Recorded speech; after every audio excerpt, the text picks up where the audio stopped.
Okay, this is lecture 13, somatosensory system 2 of 3. Here we're going to go into the tracts. We're going to get our first taste of the tracts. So once again, we spoke about the dorsal column medial meniscus, and we're comparing that to, there's two types of tracts. There's dorsal column medial meniscus and then anterior lateral system. So to start, let's talk about the dorsal column medial meniscus. What we can see is this is going to be, as we said, for sensory pathway for touch, vibration, and proprioception. So if we look at those, and we were going to say, if we go to the top left of our diagram here in the dorsal root ganglia, where Darius is pointing, you have a synapse outside the spinal cord, and it synapses into the dorsal root, really, which is those. So I think so. This dorsal column. Yeah, exactly. The dorsal column. Let's differentiate between the columns here and the actual roots. So the dorsal column, yes. We're going to the dorsal column, and we're synapsing there. Boom. And then it's going to go to the thalamus. And what you can see is that in the dorsal column medial meniscus, you have the red, the purple, and the green dots. What that means is that the red is for the arm, right, which is the most lateral. The purple is the trunk, and then the green is the legs, which is the most medial. Yes. And this is going to be different and the opposite when you go to the anterior lateral system.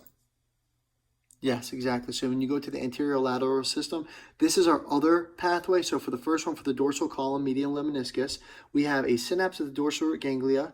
This signal is going to come in as a sensory signal, an afferent signal. It's going to come in and synapse at the columns, at the dorsal. So this is the ventral aspect of our spinal cord. This is the dorsal aspect. At the dorsal aspect, it's going to synapse and it's going to go up to the thalamus. However, with the anterior-lateral system, anterior in the anterior, lateral system. So what's going to happen here is you're also at the dorsal root ganglia. However, this time you're actually going to come in and synapse at the dorsal root. You're going to cross across our spinal column, cross across the anterior commissure. The white matter, right? Okay, the white matter. You're going to come down and you're going to, it's white matter, but that's still confusing me. We'll go over it because I thought for the spinal cord on the outside is white matter, right? Yeah, and then the inside is gray matter. Okay. So maybe it's just going through the white matter. Yeah, I think maybe it doesn't go directly through the. Yeah, I think it's gray matter, but I think this goes through white matter. It goes white matter. Because commissure is white matter, yeah. Commissure is white matter and it connects both hemispheres. Yeah. So, okay, so this is going to go through anterior commissure. It's going to synapse here at the anterior-lateral system, which is, again, anterior in front, lateral to the side or towards the outside.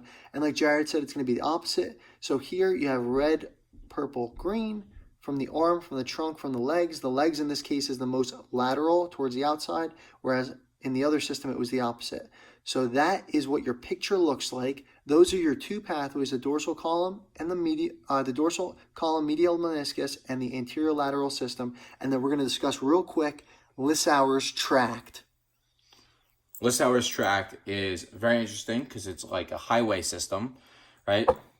So this is a way for neuronal signals to travel up or down the spinal cord to avoid lesions on either of the ipsilateral or contralateral side. Yes. It only works with pain and temperature, which is really the anterior lateral system, right? And so what you can see is that here, if we look at either one of these, if we start here, you can see that pain and temperature from the right side of the body comes in, it synapses at the dorsal root, it cuts across the anterior commissure, it synapses then at the anterior lateral system, and it reaches the thalamus.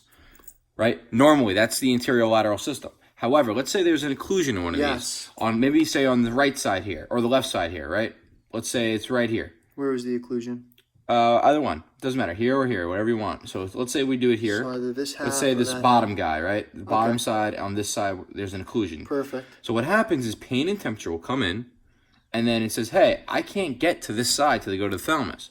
But what can I do?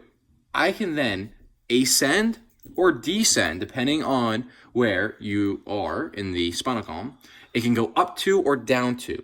So you got to make sure that it goes up to or down to. Say that again. Explain that after you're done with the two. So then it goes up, and then once it goes up, there's no occlusion on this side at this level, so we can actually go to the anterior lateral system and then go to the thalamus. And what that does is says, hey, I can sense pain or temperature now, even though there was an occlusion back at this bottom guy. So if there's an occlusion here, hey, I can't do it here, but through the system, through the Leaser's tract, you can actually still have the signal, and the signal would still work as long as it's within the +2 or -2 from the system, up 2 or down 2.